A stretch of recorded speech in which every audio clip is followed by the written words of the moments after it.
राधे प्यारे भक्तों, ये 13 दोष कर देंगे साधक की दुर्गति, इन्हें कभी जीवन में मत आने देना। सज्जनों, शास्त्रों में कहा गया है कि साधक के जीवन में अगर ये 13 दोष आ गए तो चाहे वह कितना भी बड़ा भक्त क्यों ना हो, और अंततः उसकी दुर्गति निश्चित है। आज हम इन्हीं 13 दोषों की गहराई में उतरेंगे, ये तो जीवन और समझेंगे कि क्यों ये साधक के लिए सबसे बड़ा विनाश है। जो पहला दोष अपनी बढ़ाई करना।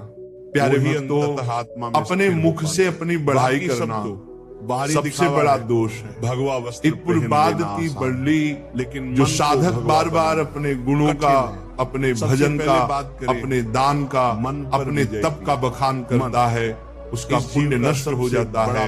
माँ सांबरम आढ़ो कुंडलेकर, भगवद्गीता शास्त्रों में लिखा है, स्वयं की प्रशंसा करने वाला स्वयं ही अपने पुण्यों को भस्म कर देता है। इसलिए कभी भी अपनी बढ़ाई मत करो। अगर आपकी अच्छाई है इसका तो लोग स्वयं देखेंगे।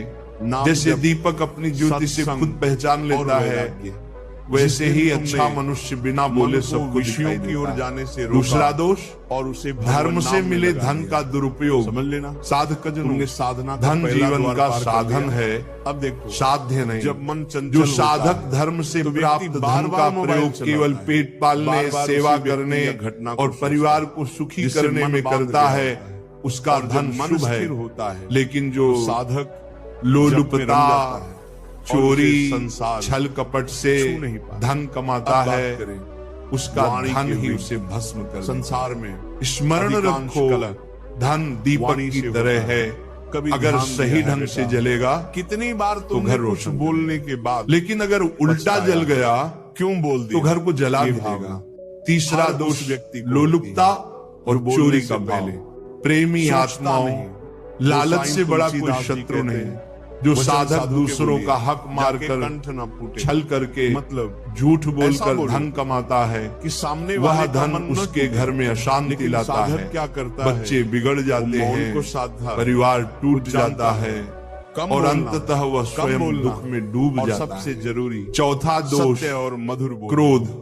सज्जनों, क्रोध साधक का सबसे बड़ा शत्रु है। थोड़ी सी बात पर उत्तेजित हो जाना, बिना किसी कारण अपमान होते ही भड़क जाना, मन पहले तो भजन को नष्ट कर देता है। लेकिन धीरे क्रोध से पुण्य जल जाते हैं, बुद्धि भ्रष्ट हो जाती है। अब तीसरा और परिवार का सुख नष्ट हो जाता है। ये तो याद रखो, सारी कमाई क्रोध अग्नि है में जला देता, और ये सबसे पहले उसी को जलाती है जिसमें ये प्रकट होती है। पांचवा फिर एक दिन अपमान ने आज्ञा का पालन भक्तजनों, जो साधक क्रोध आया अपमान सहन नहीं कर पाता, वह साधना के योग्य नहीं। साधक को अपमान खाक हो गया, अमृत के समान पीना चाहिए।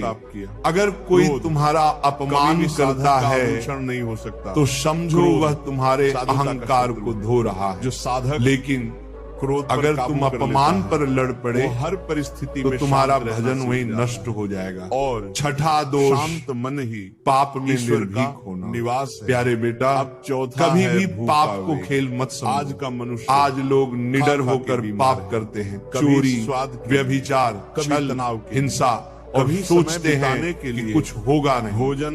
लेकिन शास्त्र कहते हैं बस एक लत बन गया, पाप कभी क्षमा नहीं करता। साधक को चाहिए, वह पीछा करता है भोजन को। एक दिन वही पाप साधक को नष्ट से पहले भोजन करता। अब तक ये 6 दोष ही बनेगा। अब आगे सात भूख लगने पर खाता है और है वो भोगी है, जो साधक को दुर्गति की ओर ले जाती है। संयम करता है। सातवां दोष, संभोग का अत्यधिक चिंतन। सभी तपस्या। प्यारे भक्तों, विषय चिंतन साधक के लिए जहर है।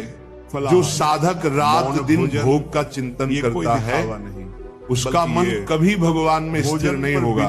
विषय चिंतन से बुद्धि भ्रष्ट हो जाती है। छोटा सा उदाहरण, और अंततः जीवन नरक में गिर जाता है। एक 8वां दोष, पर स्त्री पर दुष्ट दृष्टि। सज्जनों, ये दोष इतना बड़ा है कि चाहे कोई कितना भी प्रतापी क्यों न हो, अगर वह पर स्त्री पर दुष्ट दृष्टि डालता है तो उसका पतन निश्चित दिया। इतिहास में हर इच्छा दुर्योधन, रावण, भक्तों, कौरव, सब इसका उदाहरण है। साधक को चाहिए समझ लिया कि वह हर स्त्री को माँ, यही बहन के रूप में देखे। मन को नवांद करो, विषमता नियंत्रित करो, प्रेमी क्रोध को आत्माओं त्यागो, सबको और भूख को तब बराबरी बदलो। से देखना ही बाहरी साधना भक्ति है। जब तक लेकिन जब इन साधक चारों पर ये विजय नहीं सोचने देती, लगे कि वह अधूरी मैं बड़ा है। हूँ बाकी आइए, छोटे हैं, आज तो ये इस विषमता प्रवचन को उसका सुनकर पतन कर देती। हम सब यह साधक संकल्प को करें सब में कि हम भगवान अपने का मन के स्वरूप सच्चे देखना सत्यों चाहिए। को पहचानेंगे। 10वां दोष वाणी के वेग को रोकेंगे, दान देकर पछताना क्रोध या को जला मुखर देंगे, जाना। और साधक भोजन जनों को भी दान का नियम है, साधना का देकर अंग बना भूल जाओ। देंगे। लेकिन क्योंकि अगर कोई दान जो देकर मन, पछताता वाणी, है क्रोध और भूख या पर वादा विजय पा करके लेता मुकर जाता है, वही सच्चा उसका साधक पुण्य नष्ट हो कहलाता जाता है राधे और उसका राधे जीवन बोलो। अशांत हो कई जाता है। संतों की 11वां दोष नाम जपो, कृपणता। शांति पाओ, भक्तों, हरि नाम धन ही का उपाय। संग्रह केवल वही तिजोरी मन को भरने के लिए शुद्ध नहीं। करेगा। अगर साधक को परिवार मधुर को बनाएगा। सुख नहीं देता, क्रोध को गला- असहायों की राधे मदद नहीं राधे करता प्यारे और भक्तों, केवल धन जोड़ता साधक रहता जन, है, तो वह आप धन सबका अंततः हृदय उसे से ही खा स्वागत जाएगा। है। 12वां इस दोष सत्संग में असहायों जहाँ आज की हम रक्षा चर्चा न करने करना। जा रहे हैं सज्जनों, एक अत्यंत अगर कोई गंभीर बालक, विषय पर, स्त्री, मन, पागल वाणी, क्रोध या असहाय और आपके भूख पास आ पर गया जो है, जीता, तो उसकी वही रक्षा सच्चा करना साधक आपका होगा। धर्म है। ये कोई अगर आप साधारण उसे पंक्ति शोषण नहीं है। करोगे, ये तो जीवन की अपमान करोगे तपश्चर्या का सार या है। अनदेखा करोगे, बेटा, तो ध्यान से शास्त्र सुनो। कहते हैं जो कि उसका साधक पाप इन चारों सीधे आप पर विजय आएगा। पा लेता है, 13वां वही दोष आत्मा में स्थिर धन हो पाता है। और बाकी भोग सब का तो अंधा बाहरी चिंतन। दिखावा है। प्यारे भगवा भक्तों, वस्त्र जिसका पहन लेना मन आसान केवल है, रुपया और लेकिन भोग मन में को डूबा भगवा है, बनाना वह कठिन कभी है। शांति नहीं सबसे पा पहले सकता। बात करें धन और भोग मन का पर चिंतन विजय करने वाला साधक इस जीव का धीरे सबसे धीरे बड़ा अपना पुण्य मित्र नष्ट करता है और सबसे और बड़ा अंततः शत्रु नरक भी। की ओर जाता है। भगवद गीता में प्यारे भगवान भक्तों, कहते हैं, ये 13 दोष अगर उद्धरे साधक दात्मानम के जीवन में आ गए नात्मानम ववसादये। तो चाहे वह कितना मन को भी बड़ा ऊपर उठाओ, साधक हो, गिराओ उसका मत, पतन लेकिन निश्चित मन है। को काबू करना ना इस लोक में आसान शांति नहीं। मिलेगी, इसका एक ही ना उपाय परलोक है। में गति। नाम जप, इसलिए इन सत्संग दोषों को और बार बार वैराग्य। सुनो, जिस दिन अपने तुमने हृदय में झांको, मन को और विषयों देखो की ओर जाने से कि रोका कौन सा दोष और उसे हमारे भगवान भीतर नाम में छिपा है। लगा दिया। अगर समझ है लेना, तो तुमने तुरंत साधना का पहला सत्संग, द्वार पार कर भजन, लिया। अब देखो, भागवत कथा जब मन चंचल और नाम होता जप है, से उसका तो त्याग व्यक्ति करो। बार बार याद मोबाइल रखो, चलाता है। भगवान बार-बार केवल उसी व्यक्ति उन या पर घटना कृपा को करते सोचता है, हैं जिससे मन जिनका बांध गया मन होता दोष मुक्त और है। जब मन स्थिर और होता दोष है, मुक्त होने तो का साधक एकमात्र उपाय है जप में रम जाता है सत्संग और उसे साधु संसार संग और नाम छू जप। नहीं पाता। राधे अब राधे। बात करें वल्लभाधार वाणी की की जय। इन संसार दोषों में को बार बार अधिकांश कला सुनो, अपने वाणी हृदय से में होता है। झांको कभी और ध्यान देखो दिया है बेटा कि कौन सा कितनी दोष बार तुमने हमारे कुछ भीतर बोलने छिपा के है। बाद अगर है पछताया है, तो क्यों तुरंत बोल दिया? सत्संग, ये भावना भजन, हर उस भागवत व्यक्ति को कथा होती है और नाम बोलने जप से से उसका पहले त्याग करो। सोचता याद नहीं। रखो, भगवान गोसाई केवल तुलसीदास जी उन पर कहते हैं, कृपा करते वचन हैं साधु के बोलिए जाके कंठ ना फूटे। मतलब ऐसा बोलो